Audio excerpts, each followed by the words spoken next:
నీ అకౌంట్ లో ₹1 ఉంది, ఇంటికి వెళ్తావు, ఇంట్లో ఎవ్వరు లేడు, ఏం చేసుకుంటావు ₹1? నువ్వు పొద్దు లేవని గుడ్ మార్నింగ్ చెప్పడానికి ఒక ఫేస్, నైట్ అయితే గుడ్ నైట్ చెప్పడానికి ఒక ఫేస్ ఉండాలి కదా. కనీసం నువ్వు ఇంట్లో కూర్చొని మందు కొట్టాలని నీ పక్కన ఒక మనిషి ఉండాలి కదా. నీకు డబ్బులు తప్ప చేంజ్ చేస్తావు. డబ్బులు అనేది వస్తుంది ఎప్పుడో ఒకసారి.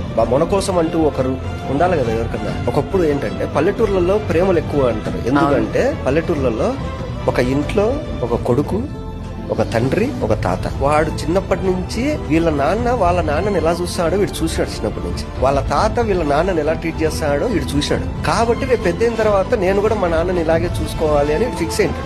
నువ్వు ఎప్పుడైతే చిన్నప్పటి నుంచి వాడిని సాగుకొడతాంటావో, చదవండి సంపాయాలి, మీరు పెద్ద జాబ్ చేయాలి అంటే ఒక మనిషిని డబ్బు సంపాయాలని ట్యూన్ చేసేస్తావు, వాడి పెద్దనాక అదే ఇంపార్టెంట్ అయితే. నీకు అందుకే పల్లెటూరులో ప్రేమలు ఎందుకుంటాయి అంటే పల్లెటూరులో చుట్టాలందరూ ఒకటే చోట ఉంటారు, ఒకటే ఇంట్లో కలుస్తుంటారు. ఫంక్షన్లు అయితే నీకు 3 తరాలు ఒక ఇంట్లో ఉంటాయి.